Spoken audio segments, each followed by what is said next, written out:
Hello, how are you today? Welcome.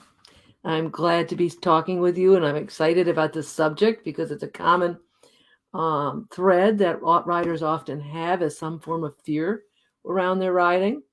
Um, and riders, fear is not just physical fear, though that's a very important component of riders' fears, of some riders' fears. Um, but understand that fears can be multiple things. They can be fears of limiting beliefs, fears around limiting beliefs, such as I need to be perfect.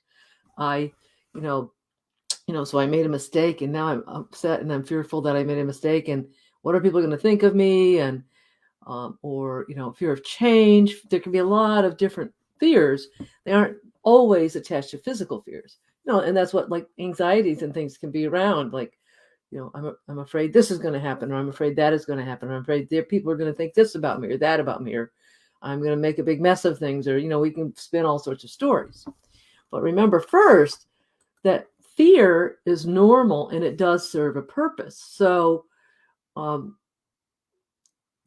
back in caveman days, fear, it protected them. They recognized that something was dangerous and they needed to get away from it. So, you have the fight, flight, freeze, even fawn things of, I'm either going to fight, I'm going to freeze, or flee, I'm going to freeze, or even the fawn where it's just kind of, giving up and laying there hoping, nothing will occur. So there's all different reactions that our bodies do in relation to fear, and our brain keeps track of that and protects us, and fear is there to protect us when we need it, and it serves a purpose that way, right? And so if you're going to be, you're walking, well, let's say instead I'm going to say working with a horse, and you're grooming your horse and they lift their hind leg up, you're grooming down the, maybe around their hock or something, they lift their hind leg up and push it out. There's a little fear there saying, hey, I better pay attention. The brain says, better pay attention. I've learned that this can be this could lead into something else. So, I need to manage it. So, then you might say, I'm just going to, stop what I'm doing, or, you know, um, you know, do something different, and do something differently, or just be aware and pay attention so that, you don't get kicked, say. So, and then you manage that, right? You take care of it. You can let that spin out into a loop of, oh my God, I've got to stop grooming. I'm scared. Some people that happens, and it can be related to having been kicked before or something. But most times, you work through it, and then, so the fear process happens. Your body does all sorts of things, when the body has all sorts of reactions to fear. One of them is going like this, to protect the body. Blood pressure, or the heart rate goes up, the body gets ready to do something, and then there's tension from freeze. There's all different things. So the body has normal physiological responses when the brain triggers fear, and that you need to do something. So it really does serve a purpose. But what happens is we can get really spiraling out of control with our fears, and it can go where you don't stop that. You don't to manage the fear, take care of the problem, and then move on, and your adrenaline goes down, and the body resets back to normal. You just stay in this constant state of, and a fear is a constant state of stress. So working with fear is, learning to not push fear away, because again, we just said it serves a purpose. So it's not about, push it away.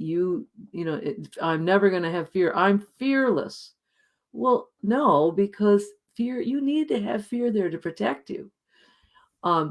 So yes, I have fear, but I can work with it so that it doesn't take over, and I don't start spinning stories about all these things that might happen, or what people thinking of me, or whatever it may be that fear is based around.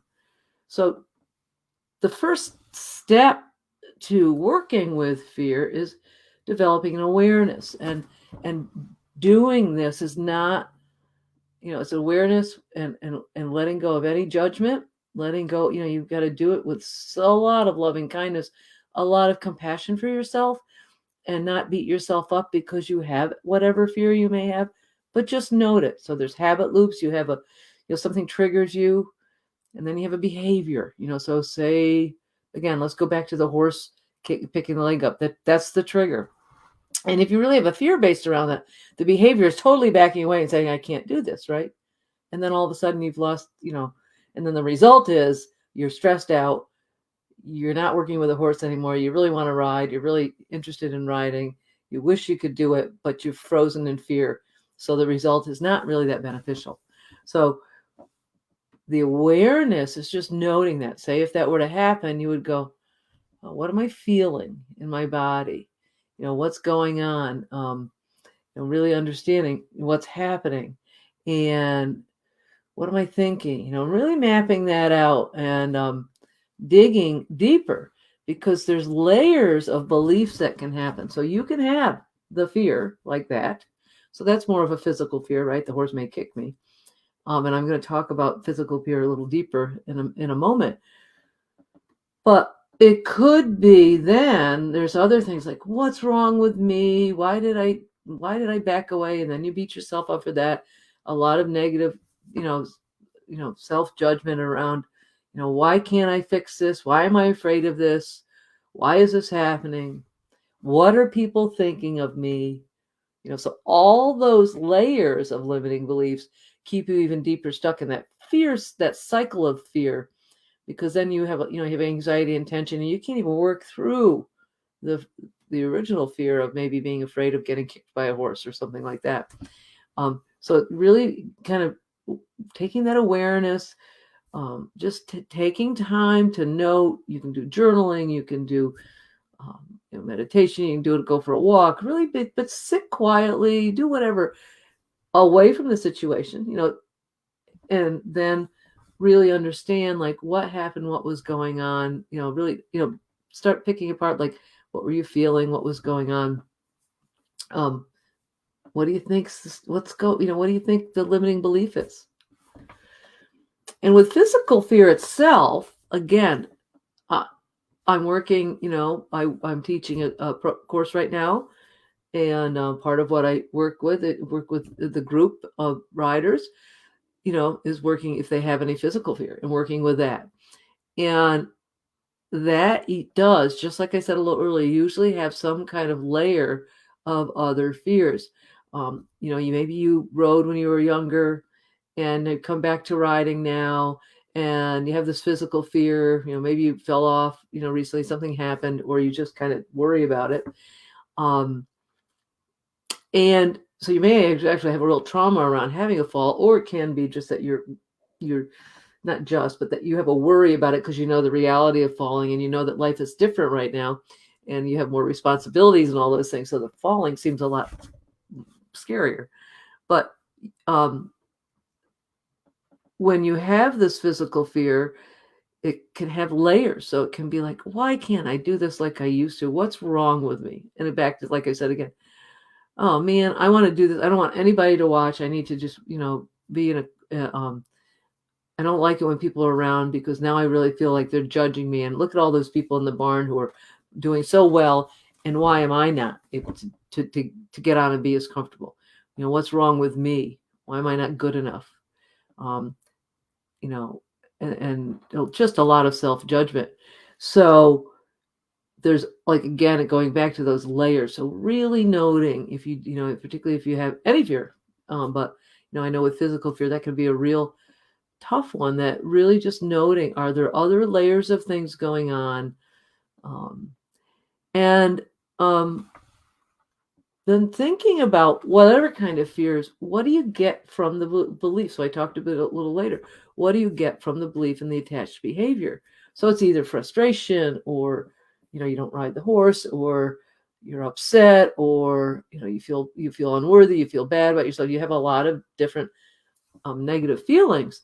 So and really sitting with that, what do you get from that belief in the behavior that's attached? Like, I get off the horse, I don't ride. Now I'm really disappointed. Now I'm beating myself up. And now the next time I go, I'm thinking about, am I going to let this happen again and really make that same mistake? And then it keeps going in cycles. So what do you get? You want to really understand and feel that, not just what do you get mentally, but feel what you get in your body as well as, as your mind. So, like, oh, I have this, you get in your head about it, but connect it in your body. Where do you feel it? Do you feel it in your chest? Do you feel it in your stomach? You feel tension all over you. What do you feel when this is happening? So that, you get really connected and you get to really understand it and know it. And I really love Dr. Judson Brewer's work, and the book, he's written the book Unwinding Anxiety, and he talks about habit loops and does a lot of that. And he says then you kind of create this disenchantment, like this isn't fun. I don't really like this. I'd really like something different, right? So what is that disenchantment that you get from the behavior that's attached to your limiting belief? And then start thinking about, what would you rather feel? So in the disenchantment, you feel closed up and tight, and doesn't feel good. And what would you rather feel? Wouldn't you rather feel open and joyous and at peace and happy with what you're doing? And then start, okay, that's what I'd rather feel.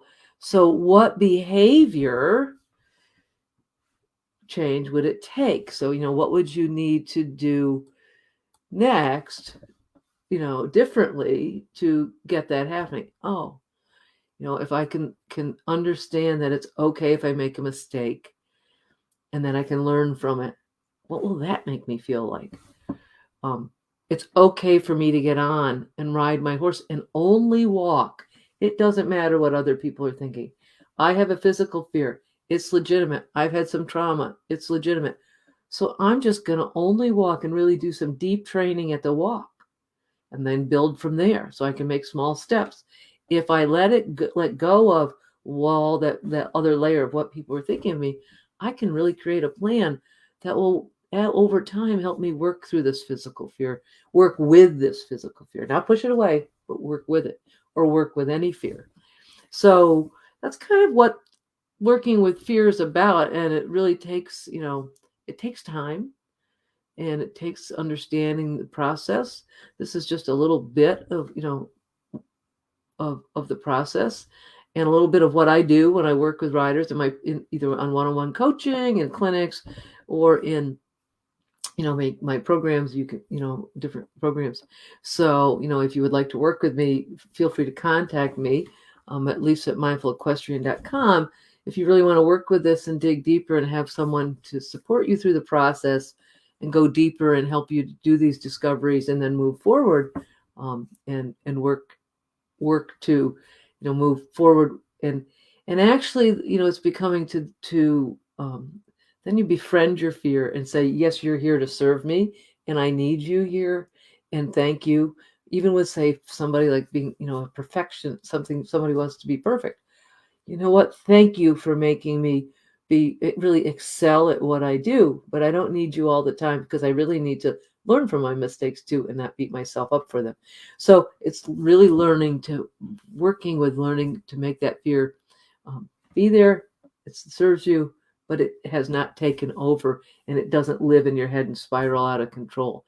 That you are separate from your fear, but the fear is there when it needs to serve its purpose. So again, feel free to reach out to me. I'd love to work with you. So I do free discovery calls. If there's anything you want to know about, whether it's with one-on-one coaching or knowing about other options to work with me in other ways, even talking about clinics or whatever, you can contact me, and I'd be happy to set up a free discovery call too, 30-minute discovery call. So thanks for joining me, and have a fabulous rest of your day. I will talk to you soon.